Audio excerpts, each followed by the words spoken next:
All right, everyone. Can you see my screen okay? And is it coming up as the first slide of the deck? It should say West Virginia. Okay. All right. Thanks, Charles. Yeah, appreciate that. So, good morning. Welcome everyone to another West Virginia Outdoor Economy webinar series. This is our sixth webinar that we've had in this series, the second for this year, and really excited for this year and the webinars that we have and what we have for today. My name is Corey Lilly. I am your I'm the host for the webinar series and I'm the manager of outdoor community development here at the Brad and Elise Smith. I'm really excited that you could join. If you don't mind, please dropping your name, the organization that you're with, title, any relevant information that you'd like to share so that our presenters know their audience today. That'd be really helpful. Go ahead and just drop that in the chat. I work for the Brad and Elise Smith Outdoor Economic Development Collaborative at WVU. And our mission is to empower West Virginia communities and partners around the state to advance the state's outdoor economy and enhance quality of life through outdoor recreation. And we do that through multiple different ways. We have two departments. One is our talent attraction and retention department. That's where you've heard of Ascend West Virginia or First Ascend, really meant to target remote workers and keep them in West Virginia. And then we have our outdoor economy, infrastructure, and community development department. And that's the side that I work in. And we have lots of different programs that we deploy, some of which is this webinar series, right? And so we have Trails Training and Education. We have our team today from the Trails Training and Education Department that will be giving their presentation on trail design and planning. And we also have other programs that they deploy that they'll be talking more about. But you can kind of get a visual of some of the things that we do out in the field. If these are things that are of interest for you, I'll be dropping some things in the chat, some links that you can find out more information about these programs. We also have our webinar series and what's coming up for the next couple of months. We have a series of trail infrastructure webinars that you might find relevant to if you're on this webinar today, you might have interest in the next few through March. And then we'll also have some outdoor business webinars and some other outdoor community development webinars in the future as well. We have our outdoor community meetups that are going to be across the state of West Virginia. We have our next one coming up in the Eastern Panhandle. So if you're in the Eastern Panhandle, please come out on February 10th. I'll be dropping a link to this event in the chat. But then we also have one on March 12th in New River Gorge and some other ones later in the month that are going to be happening, and later in the month of March that are going to be happening in Morgantown and Elkins as well, that highlight local projects and local partners in the outdoor space. Also, really excited and enthusiastic about our inaugural West Virginia Outdoor Economy Summit happening this month in Charleston, February 17th and 18th are the conference days. And then February 19th, in partnership with the Nature Conservancy, we're having an outdoor recreation day at the Capitol. Uh, Registration for all of these are live. The Outdoor Recreation Day at the Capitol, if you're wanting to table, that registration has closed, but you're still welcome to be there in person and have a presence. Just not being able to table, but we would love to see you at the February 17th and 18th conference days in Charleston. If you want to know more about the Outdoor Economic Development Collaborative and all the programs that we have, the best source of information and where we share most of our programs is through our newsletter. This is the best direct source to what's happening with OEDC. I'll drop a link to this to sign up to the send in the chat, but want to put this on your all's radar and make sure that you are aware of our newsletter. But I'm really enthusiastic to welcome my esteemed colleagues, Rich Edwards, Associate Director of Outdoor Infrastructure for the Brad and Lee Smith Outdoor Economic Development Collaborative, and Logan Chapman, the Trails Training and Education Coordinator. I personally always love having them on for a webinar or going to any one of their trainings because I always learn so much, their wealth of knowledge, and really excited to have them on the webinar today. So I'm going to stop sharing here and turn it over to Rich and Logan. Thanks so much for being with us today and sharing your expertise. Hey, thanks, Corey. I appreciate it. While Rich is pulling up and getting sharing going, First of all, do we have permissions for that, Corey? Yes, I just allowed the permission. Yeah. Excellent. I just want to start by saying that the planning and design process has a lot of steps and there's a lot to it. So, with only an hour granted to us today, this is very much an overview, right? Nobody should leave here today feeling like they're an expert, but hopefully feel like you just have a better understanding of what the planning and design process might look like.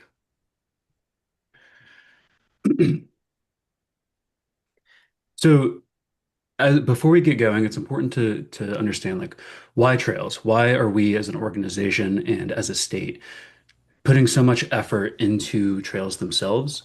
And this list here that's on the screen is by no means exhaustive. This is not all the things you can do outside, but it's a pretty good list from Outdoor Industry Association. And as we change the slide here, you'll see that just a few things go away.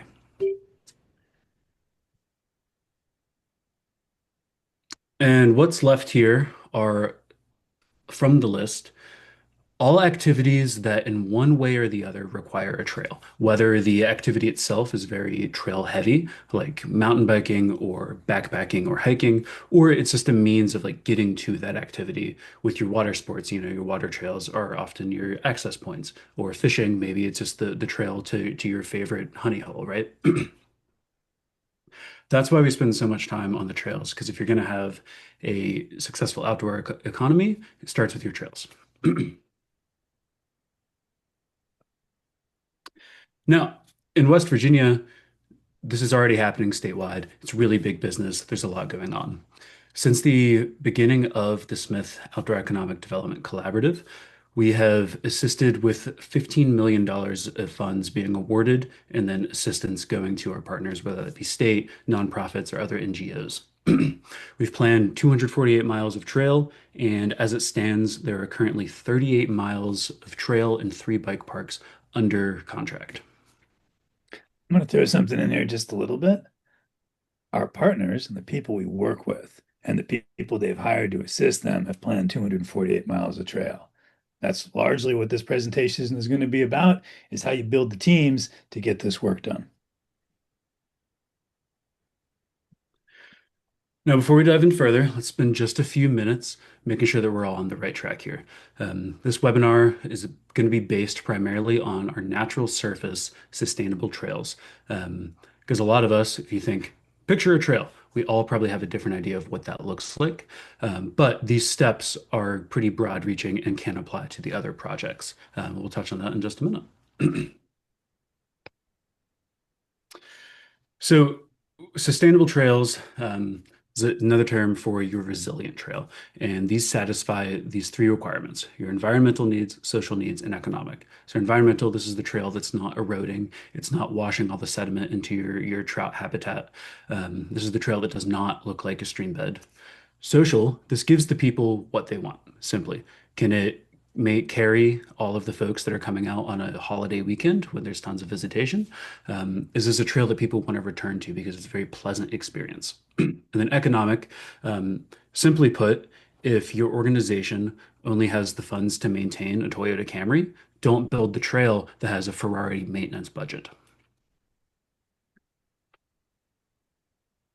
And how that trail looks on the landscape and the easiest way to satisfy these 3 categories is with the contour trail. I have this image here from IMBA, the International Mountain Bike Association. This is a trail that runs perpendicular to the hillside, so that allows water to run across the trail rather than getting trapped on it, running down the trail, which leads to a lot of maintenance issues down the line. So this is the sort of thing that we're primarily talking about. Now, this might seem a little bit silly. You're like, yes, I know people use the trail slogan, thank you. But whenever you go into your own project and you're starting to plan a trail system, you need to think about the other people that will use that trail instead of just what you want to use the trail for. If you're a mountain biker and you're only looking at it from that lens, it's maybe not going to be as appealing for the birders or the dog walkers. And vice versa. You know, if you're just that dog walker, it might not be as appealing for the mountain bikers, right? So that's where we're going to spend some time talking about this stuff. And these users too, like, sure, they're using the trail differently, but they also have different things that get them out there, the different motivations. You know, the mountain bikers oftentimes want to feel like they're playing. Um, and I joke a lot. You can treat them like dogs oftentimes. Like if you can run them in circles all day long, and oftentimes they're going to be happy as long as it's a playful experience. Hikers, on the other hand, are often motivated by something at the end of the tunnel. You know, they want that beautiful vista or really cool rock outcroppings or the waterfalls, something that's going to give them a reward once they get out there. Greenways, or in West Virginia, often we just call these our rail trails, are super, super important. Don't pertain too much for a natural surface building, but these are excellent arteries for access. If you're going to have a community that is connected by trails, these greenways are an excellent, easy way to get people there. And in some areas, avoid them having to get to the car to get to their local trailhead. We take great care to consider greenways and their importance in creating emerald necklaces during the planning process. When we get into the design process, we generally don't cover greenways as much because their design and construction techniques are much closer to roads than they are to natural surface single track. So from a planning perspective, we totally incorporate them. When you actually get into how you're going to build them, not as much because it's a road thing. Use road engineers for it. Now, as far as the natural surface trails, we can simply put these up into two categories, your shared use and your single use. So your shared use um, can look like tons of different things. Photo on the top right there, we've got a trail runner, a cyclist, and an equestrian all on one trail, right? It can be done. It's possible. These people can go out and all enjoy the trails with their different modalities. Top left there, I like to point out is that while that looks like a very bikey trail with a mountain biker on it, that is what we call bike optimized. So this is a trail that is often multi-directional, goes both ways, and allows foot and wheel traffic. And what makes it bike optimized is sometimes you have inslope on your turns to make it a little bit easier for the bikes to navigate. And the radius of these turns is going to be a lot wider. You know, if you think of the classic switchback trails where the turns basically do a sharp 180 on each other, you avoid those to make it easier to navigate if you're on two wheels.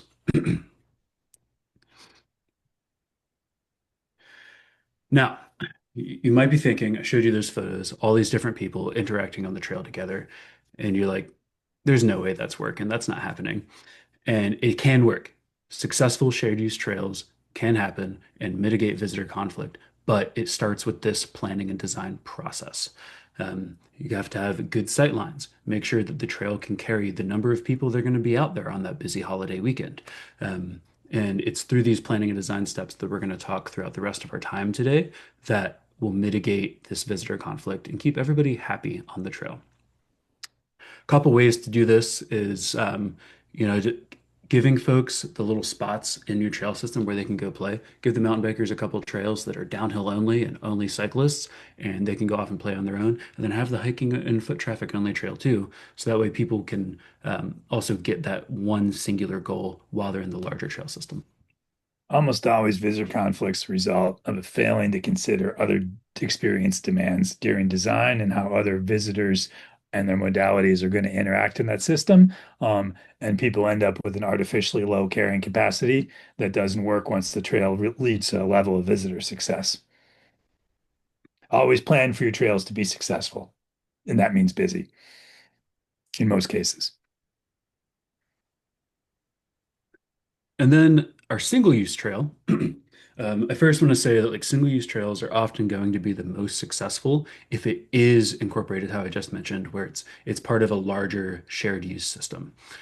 This is because one, you just broaden the pool of people that can be there, right? If this is all hiking only for this entire property, that limits all the other folks that would otherwise come out. But with your single-use trails, it allows you to kind of push the envelope and push the user experience. So looking at that from a mountain biker's perspective, in this photo we have here, it allows them to go airborne. You can put the jumps and the drops and allow them to go downhill and play as hard as they want and have the time of their life. If it's hiking only, we have this photo here from the Underlook Trail at Cooper's Rock State Forest, where it can be very scrambly and rocky and steep, where I know some people that would very happily ride their mountain bike down that, but I am not one of those people. So that is a hiking only trail.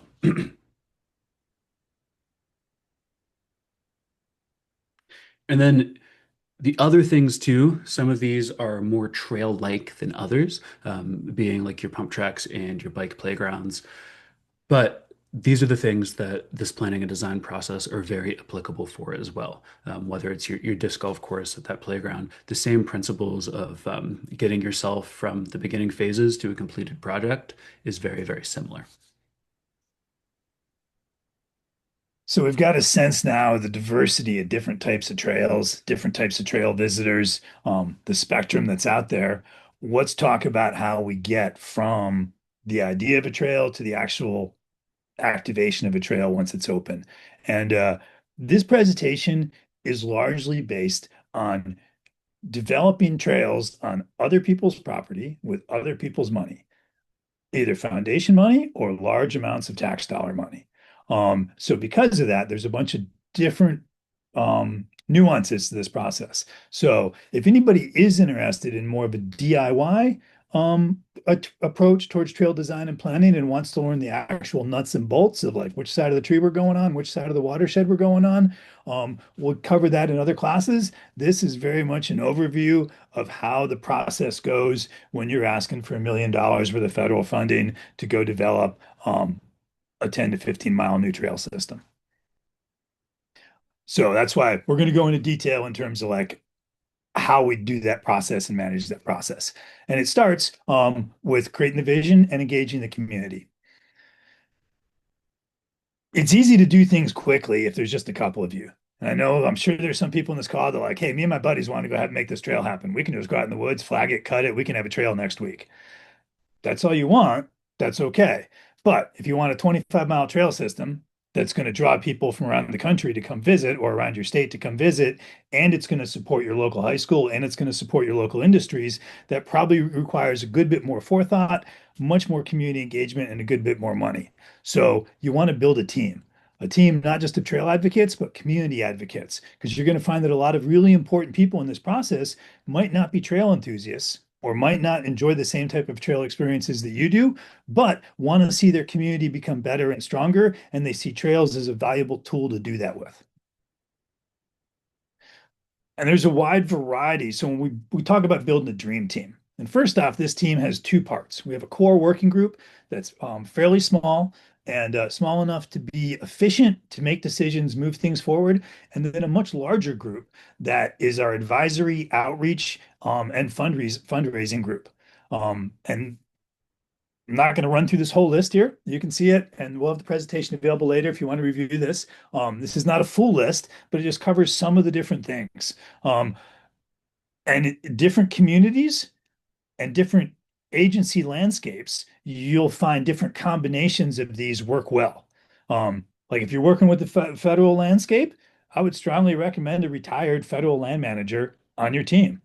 They will know things that you want to know, and because they're retired, they'll be willing to be honest with you about them. Um, I've found that in small rural communities, the local financial advisor is really useful if you're going to do crowdsourced fundraising from inside that community. They know all the right people you want to know. Um, and the team you start with is likely to grow, and the team you end with, you may have some people who are on your team right at the beginning, and then they're not involved very much except for giving basic support or letters of support, and then they're there at the ribbon cutting. But they're still really important members of your team. So again, think about all the different folks that you want to have bought in who are going to support this and whose goals that you can match up with the trails you want, that what you want to achieve with the trails. And that's where this comes in, is that the objective is not just to build trails. From our perspective at the Outdoor Economic Development Collaborative, we want to improve the outdoor economy by creating thriving communities. We see high quality trails and trail systems and outdoor recreation as a way to do that. So when we go to communities, when we go to large stakeholders or funders or large planning organizations, we need to draw the line between how good trails result in positive community outcomes and what kind of community outcomes we're trying to do. Do we want to reduce childhood obesity? Do we want to increase quality of life so it's more attractive to businesses to relocate there? Do we want to make it easier to retrain our workforce so they have viable opportunities in or outside of state? Do we want to increase property values? Sometimes we do, sometimes we don't. So think about this as a much bigger picture from just the trails. and then build your strategy for your vision. Um, and it's important to connect those dots. I'll use childhood obesity as an example. If you want to reduce your childhood obesity numbers in your community, if that's one of your objectives, um, you probably want to have trails, but where those trails are located, you want to have those trails located right next to schools. You want to make it super accessible for children to go ahead and explore those trails, use those outdoor to use those as outdoor classrooms. And so making sure that you're not just saying, hey, we're going to build great trails and the community is going to be wonderful, but connect the dots for people who aren't trail enthusiasts about how they're going to be positive community impacts out of developing high quality recreation trails. And then take a look at what you have available. Looking at your property ownership for all your different public lands. And don't just look at parks and forests. There's a lot of other public landowners. Almost all school districts have a lot of residual land. There's utility corridor right-of-ways that may be available. Also, don't forget easements. Easements can be harder to determine because they don't always show up in the property tax maps, but those can create great opportunities. And then look at your constraints. Um, your terrain has to match up with the type of trails you want to have. You actually have to have access to it. We've seen multiple counties buy land for a park that then they realized that they couldn't get a turn lane off of the state highway to access that property. Um, and then understanding the ownership, and especially coming from West Virginia, we really care about subsurface ownership here as well. That's a really important factor. Sometimes your development opportunities, if you're asking for federal money, they're going to want you to have full rights to that land for a certain number of years. And then past uses.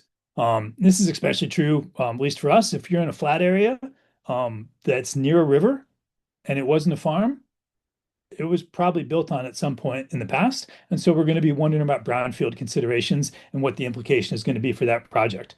It may create problems or it may create opportunities for funding that otherwise wouldn't have been available. But I've definitely been taken to multiple brownfields that were not identified as brownfields before we looked at them. And then when you're talking to land managers, public land managers will have a whole set of objectives, both for their organization and possibly in the plan for that specific set of property that they're supposed to achieve. Landman objectives, wildlife objectives. Is recreation even part of one of their mandates? If you're in Pennsylvania, state game lands, they don't have a mandate to provide active recreation outside of hunting and fishing. So it's a harder argument there. So understand what your land managers are trying to do, and then how can your project or the project you want to do or the project you're thinking about help them achieve their objectives or meet their challenges? And finally, ask questions. Don't start these conversations by like, we want to do this, because then you're inadvertently telling them what to do on their property. Ask them about what challenges they face. Ask them about their problems. Ask them about their hopes and aspirations, and get a sense for that, and then see how you can make that work together.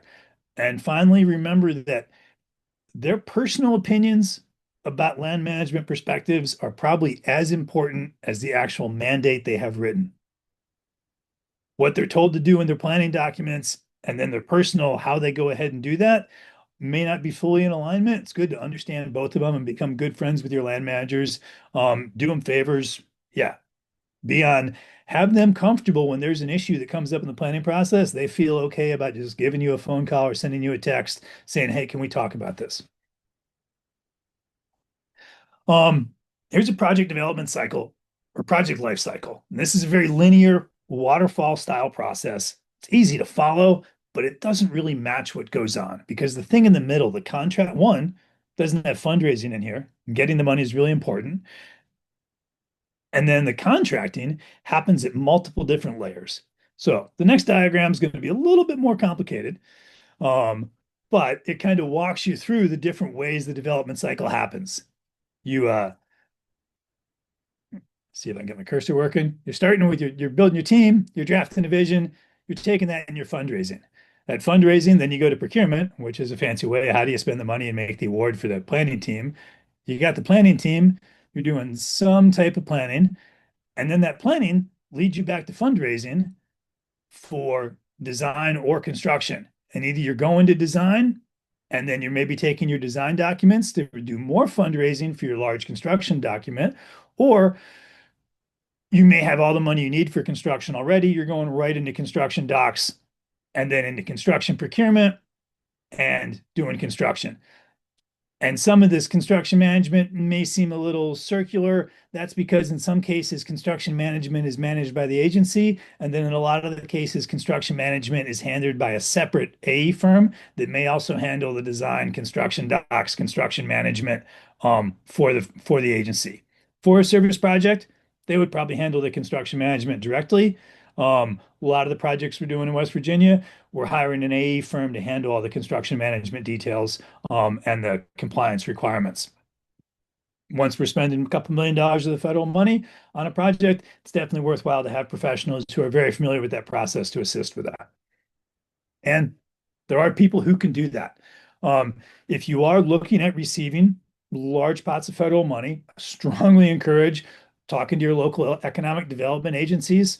They come in a variety of different formats depending upon which state you're in, but their role is spending large federal pots of money in a way that the project gets accomplished and no laws are broken and no one gets in trouble. Um, then there's other folks that can help. If you're applying for funding, especially early on, you've got your vision and you're not sure about how to go for grants. There are grant specialists who can help you determine that and assist with writing those. And if you're going to be doing a large project, strongly encourage retaining a professional planning and design firm that has a lot of experience. You can do it in-house. But if you're having someone do something for the first time, you're basically having an apprentice go ahead and do your design work, and you'll live with that planning and design work for the life cycle of the project, which with trails can be decades or centuries. So planning, we separate planning and design into two different categories. Planning is all about what is the possible experience on that landscape within our known constraints. What kind of adventure can we have people do? Um, And that's all it's about. That's about what's the possible experience, what can happen there. And our planning documents are meant to reflect that. They're not build documents, they're planning documents. First type of that document is just a very basic vision or strategy. These are often regional, sometimes very site neutral. Might be for a county, might be for a 1 hour drive zone around a certain community. Um, And these are very big picture, very high level goals, some identified resources constraints, bit of a SWOT analysis about what the community can do, what kind of partners we have, what some of the big opportunities might be. But it's very high level and very simplistic. And this is all about generating support and excitement about the project. You may then move on to a feasibility study, or you may not. Feasibility studies are pretty optional, or an opportunity analysis. This is basically when you have a lot of properties to look at. They fall into two categories generally. You either have a lot of properties to look at, and you need to narrow down to just a couple that you want to do the actual planning on, and move forward on, or you have a requirement from a funder to demonstrate the validity of what you're trying to do. And that may involve a market analysis, demand analysis, what the opportunities are, so a funder feels comfortable providing you the funding to move forward with that.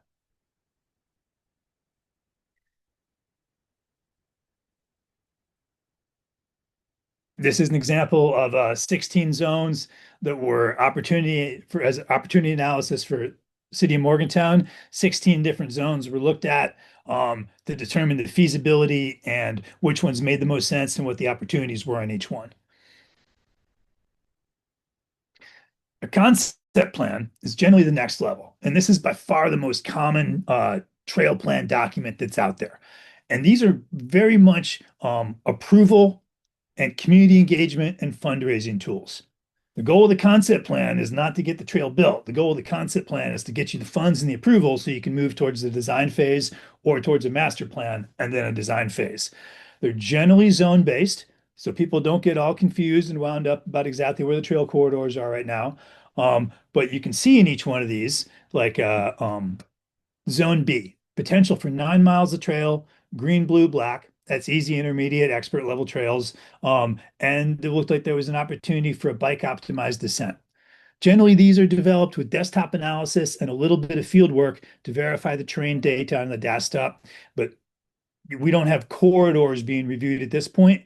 The one thing that this one is missing is the chart that goes with it that shows the rough cost estimate for each zone. At this level of planning, these cost estimates generally have 3 zeros because we just don't know enough to get more accurate. And it's quite often that they're in ranges.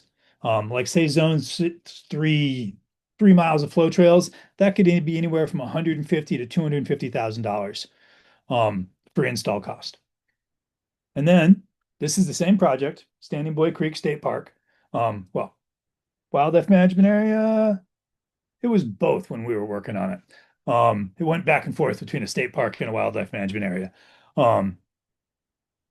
This is this concept plan, then revised and refined into a master plan, which uses trail corridors. So now we still have the zones underneath, but now we've gone ahead and ground truthed all the trail corridors. We've got good estimates. We've got good unit quantities. So our cost opinion has gone from a bit more of a napkin sketch to an actual unit-based cost estimate.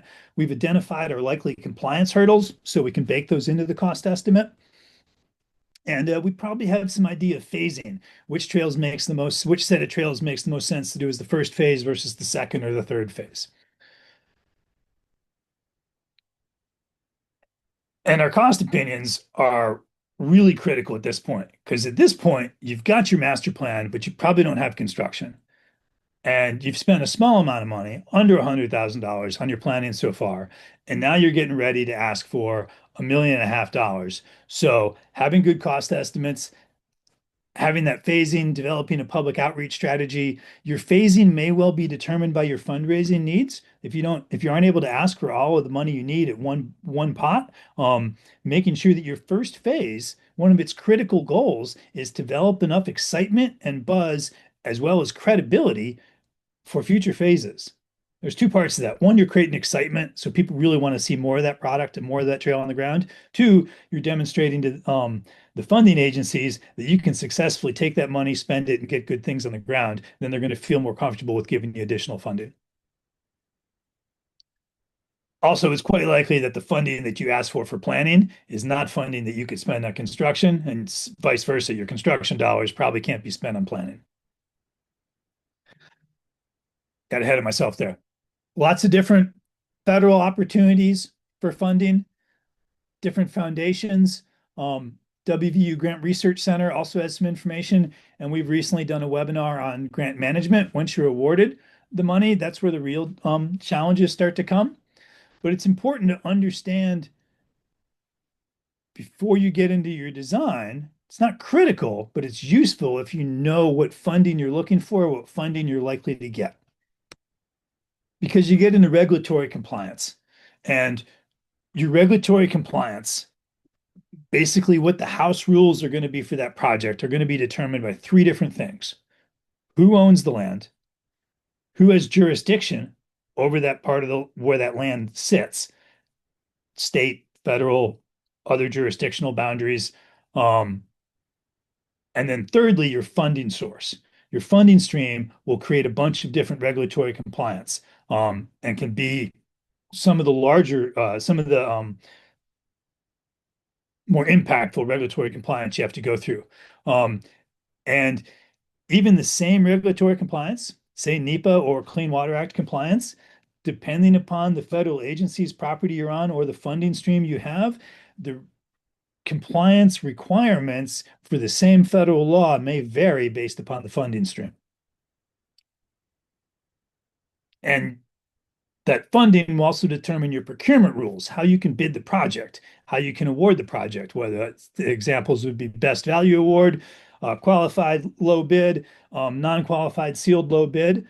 Your design documents they need to reflect your procurement requirements and your regulatory compliance, because they're tools to help you meet those.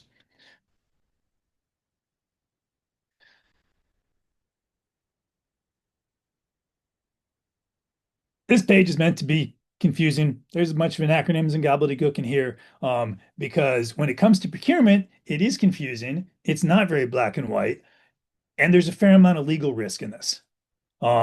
it's very easy to make mistakes when you're spending federal dollars, just by doing things that seem intuitive and like a logical idea. So this is where having some of these other folks help. Um, and just notice if funding opportunities lead to request for qualifications, lead to request for bids, lead to notice to proceed, which leads to projects getting on the ground.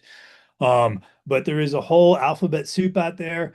And it's a really good idea when you get to the point where you're like starting to apply for large pots of funding. Ask for assistance and do your evaluation on that funding stream to make sure that it's going to allow you to do what you want to do without excessively increasing the project overhead. We have seen projects double in price because of the funding stream that they were awarded. And part of that is just making sure that if you know you're going to apply for a funding stream like that, that you change your cost estimate to reflect the actual compliance with that funding stream. And we talked all about that because we want to be informed about that as much as possible before we get into detailed design. We can figure out some of it along the way, but the design process is about how we take that experience that was identified in the planning process and make it a reality on that specific landscape. Where does the trail go? What type of features go on the trail? What are the dimensions of those features? What is the style of the trail? This is a how, or the planning is what we're going to do. The design is how we make that what happen. This is also where the flags start getting hung in the woods. So here's an example, design document output. And this is intended to help us with our regulatory compliance, getting the money and spending the money, and then contract implementing it. Whether you're contracting it so contractors know what they're bidding on, whether your in-house trail crew is doing it so they know what they're building, whether you're using your group of your local volunteers so that they're building the trail that's actually in the plan, not the trail that Joe wants to build that day on that Sunday because he rode snowshoe the day before. Even though he's building the green trail, he shouldn't build jumps on it. So the plan guideline makes sure that you're getting consistency. And then it also, yeah, make sure you get the final visitor experience you're looking for.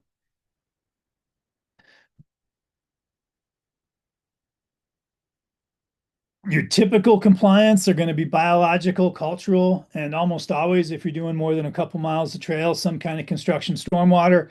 If you're doing any hard kind of surface, you may have impervious stormwater as well. Easy thing to do is if you're looking at your site, and you can do this even back in the envisioning stage before you start hiring contractors, is you can go to the U.S. Fish and Wildlife IPAC site, drop in your location, and it'll throw back the likely endangered species that are going to be in that area. The other part about the design is making sure that the trail matches that experience. So here we've got you can see these different mileage of trails. They're both by type and then by difficulty level. And there's a big difference between segment 100 here and segment 201. We've got a nice blue jump trail next to a nice beginner-friendly hiking preferred experience. So if we just said put a trail there and left a flag line, builder's choice. We want to make sure in our specifications, width, rugosity, corridor width, feature height, that whatever they build then reflects the type of experience that was listed in the plan. IMBA's difficulty ratings. This is the most common difficulty rating system that's used in North America. There are a couple other variants, but this is pretty much the de facto. These have some measurable amounts that are then often converted into where'd we go? Trail specifications. And average trail grades, maximum trail grades, obstacle heights, those all play into how that trail feels and how it feels from a difficulty perspective, or whether it works better as bike optimized or hike optimized.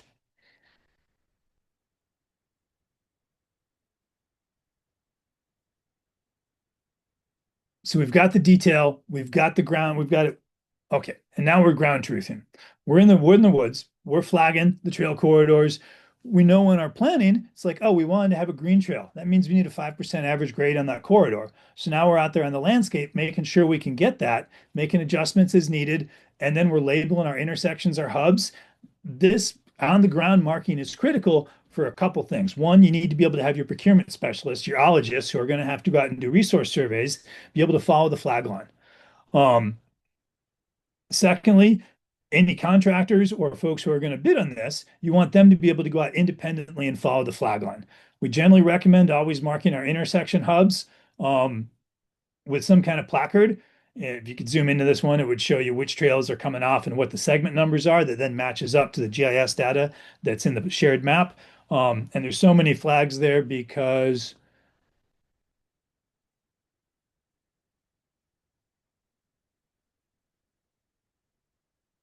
sorry, did I just drop out of presenter mode? It just says we can see your full screen there, that your full um, web or browser. Gotcha. You All should be right. able to hit enter full screen mode. Yeah. Boom. All And right. we, yep, we're good. Thanks, Rich. Up.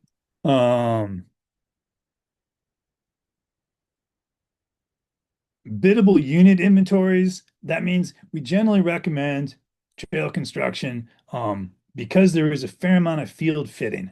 We really can't do the level of engineering and geotech that you would do for a lot of types of construction with trails. It's just not cost effective. So we use a unit inventory where people bid upon a certain set of units, and then the unit quantities may change as needed during the build to adjust to unknown conditions before the build was started.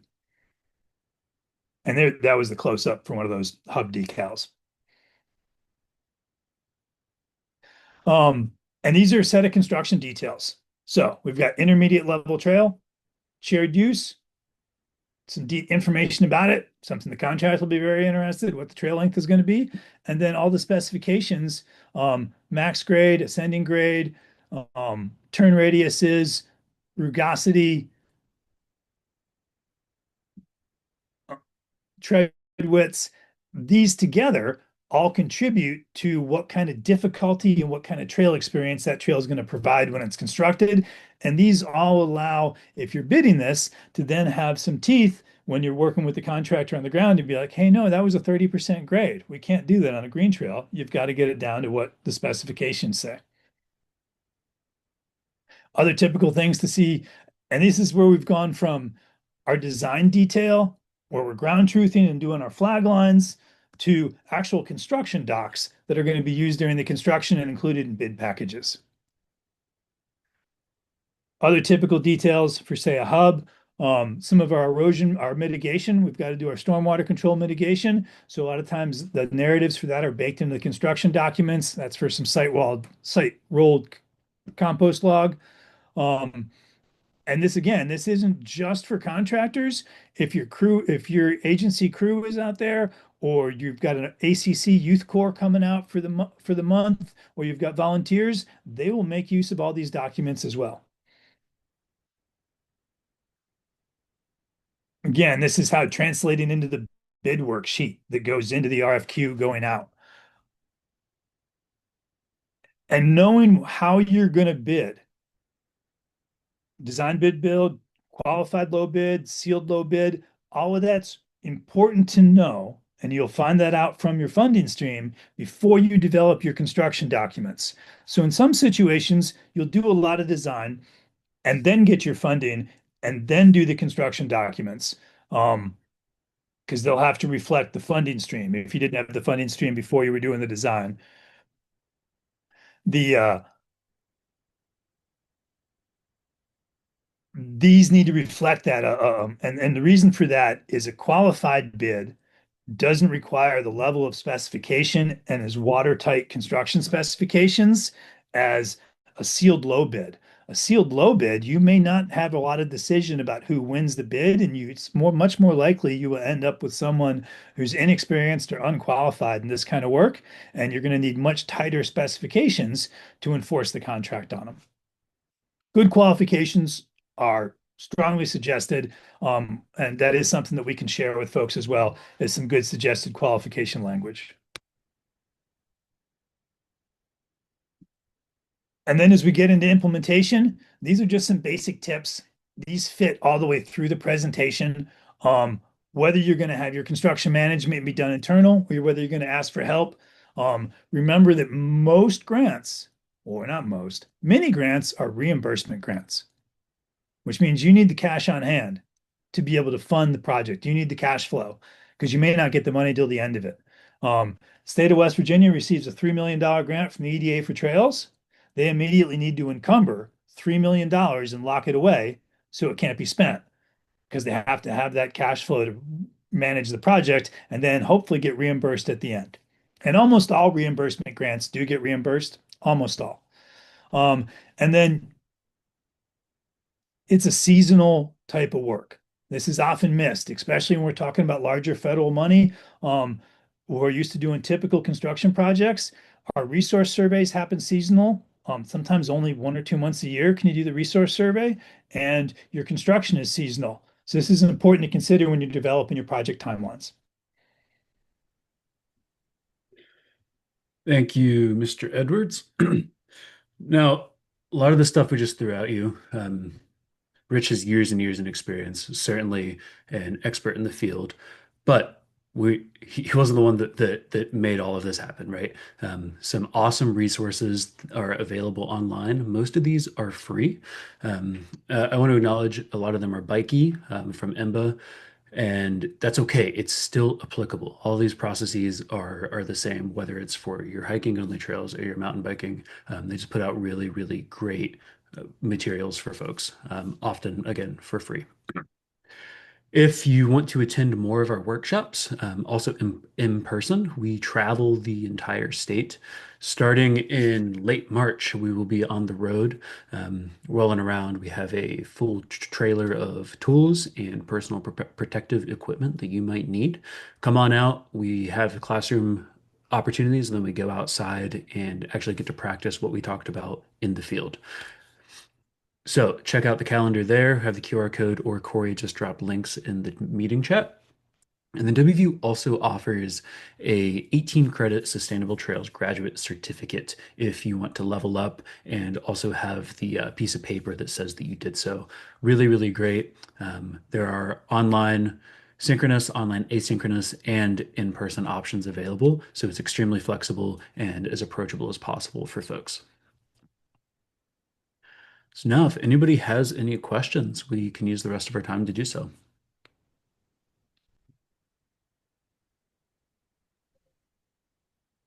So this is Dave McGill. I have a question. This presentation we just went through does seem geared toward large projects.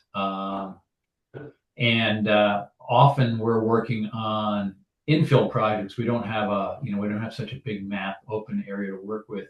What are the key elements? How do you simplify this, for shorter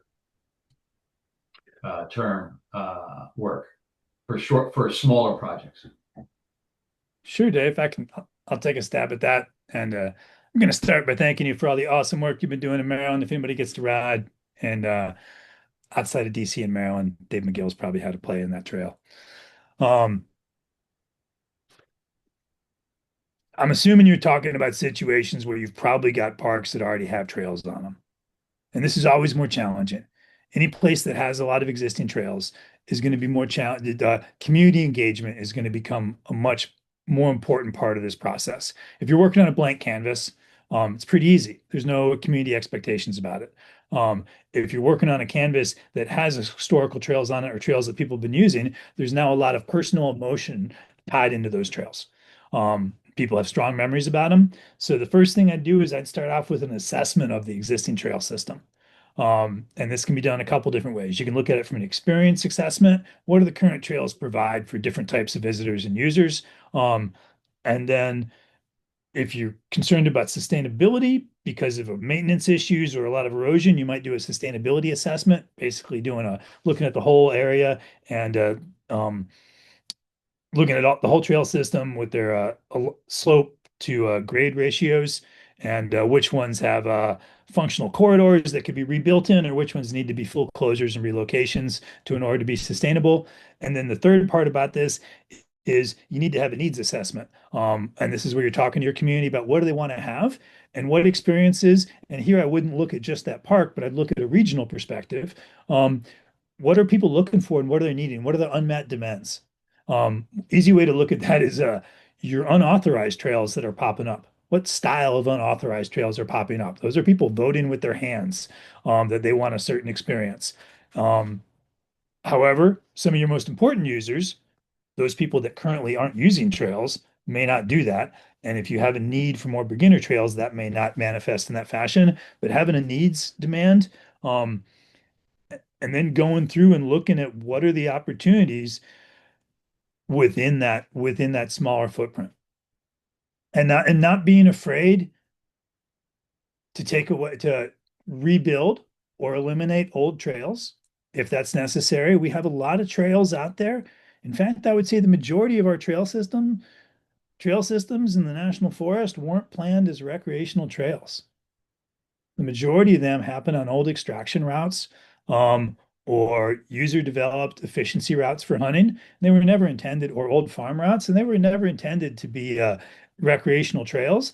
And for that reason, they don't always do quite as well. And I know that's the case with some of the parks, county parks in Maryland, where you've got a lot of parks were farm fields, were farms originally.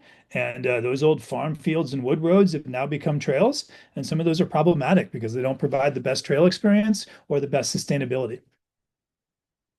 Did that kind of get at what you were asking, David?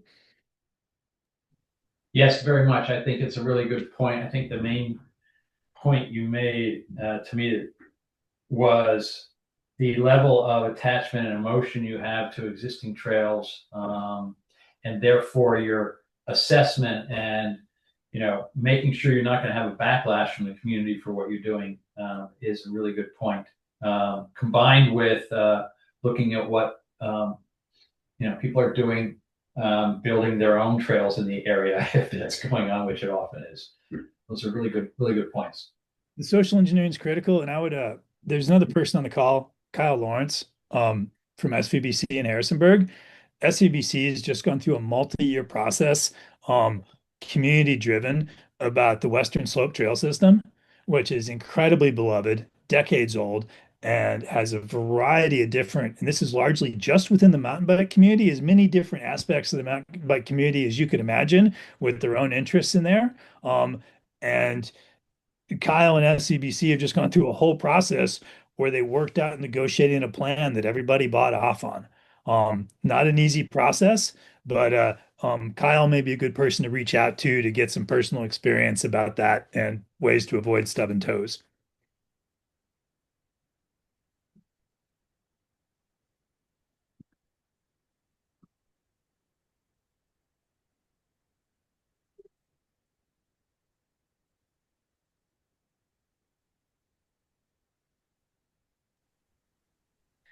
Any other questions for our presenters?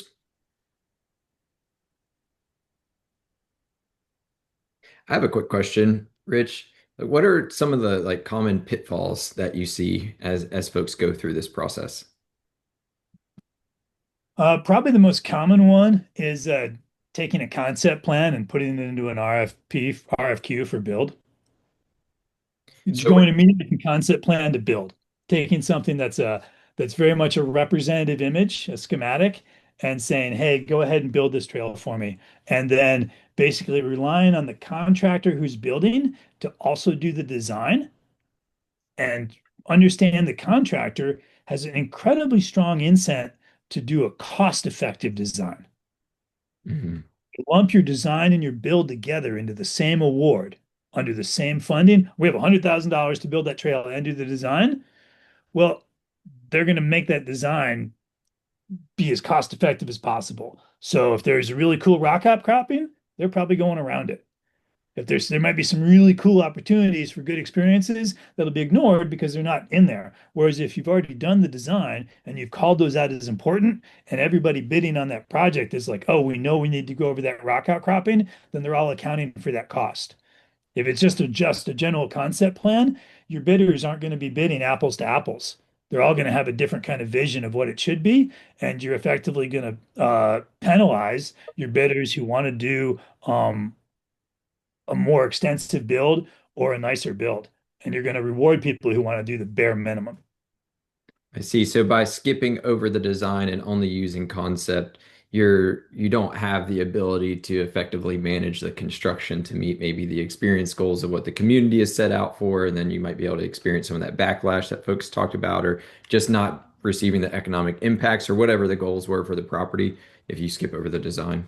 You're not going to have provided the builders the details they need to achieve the experience there. And that's really dangerous when you're asking people to do a low bid because they're going to go for the lowest possible cost. And then, yeah, you're probably going to have some buyer's remorse on that.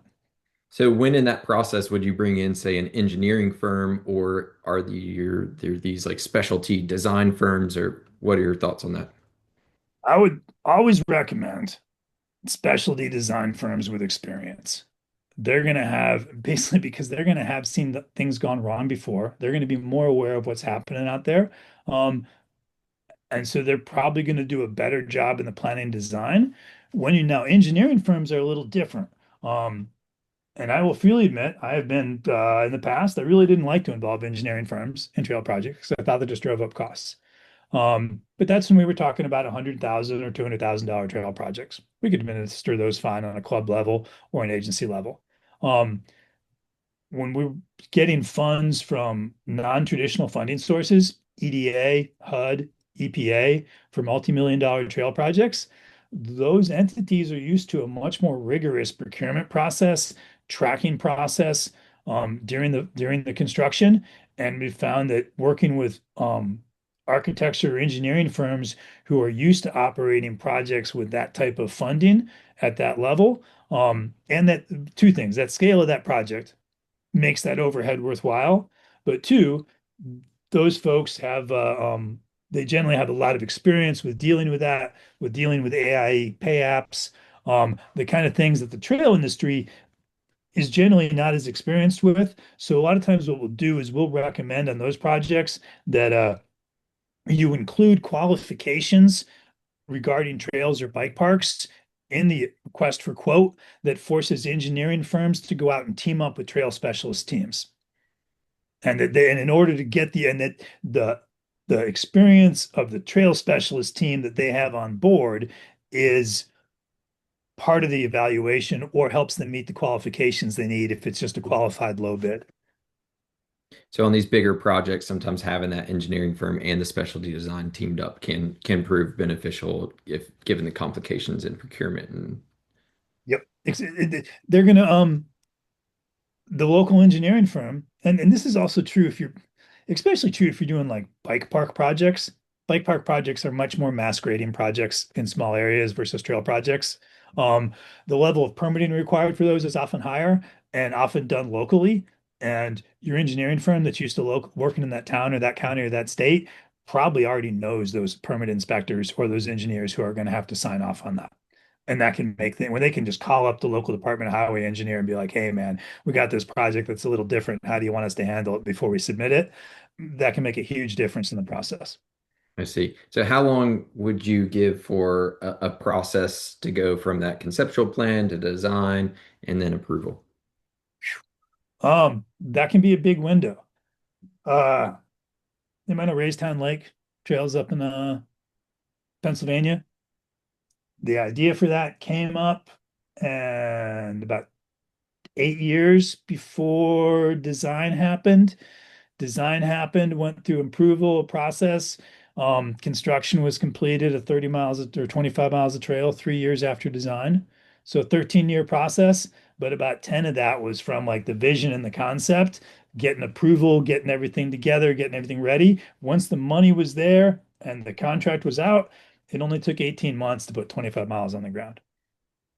So the construction part can be the going, getting the coalition together and getting the approval, and going through the regulatory compliance and the bidding is significantly longer oftentimes than the actual construction takes, the performance period for the construction.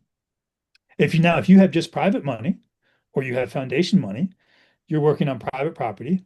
So a good example, recent project in Elkins on a college campus, received a Richard K. Mellon money in spring, put the project at the bid, awarded it no, they got the money last 2 falls ago. It was out to bid this spring, and work was completed this fall.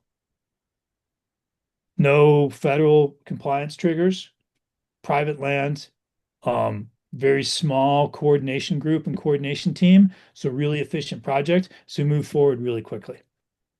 So what What's I'm maybe is having that diverse stakeholder group that's knowledgeable in all these different facets, from economic development authorities to like the local land managers to the clubs, the community folks, everyone in between can really help speed that process up and make it go more smoothly so that you can get to the construction. Now, I will say that D&E project, that funding they were awarded was because they had done a plan the previous year for a community plan that covered 4 or 5 different sites, Davis and Elkins being one of them. So they already had the plan available. So that made applying for the RKM grant, the Richard K. Mellon grant, really easy. So yeah, if you want to have money, have a good plan, even just a basic concept plan. Another good tip of advice is that there is something magic about turning dirt.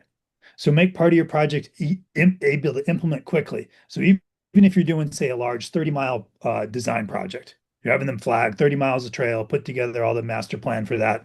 Or let's say you're doing a concept plan for like 30 miles of trail. Pick 5 miles of that trail that you can do as an early implementation project and put that section all the way through the design process. So it's ready for a grant. Go ahead, get the grant. So that way you do the planning work for the whole thing, but you just do the design work for a small portion because it's more expensive. And that design work, especially if you're doing compliance, planning doesn't go stale nearly as fast as design. Design goes stale. So it's got a shorter lifespan. You can then take that 5 miles of trail you had the design work done on, go ahead, get the funding for that and get that on the ground. And then that's going to help build the public support and the credibility to go ahead and ask for the much larger sum of money you need to build the next 25 miles.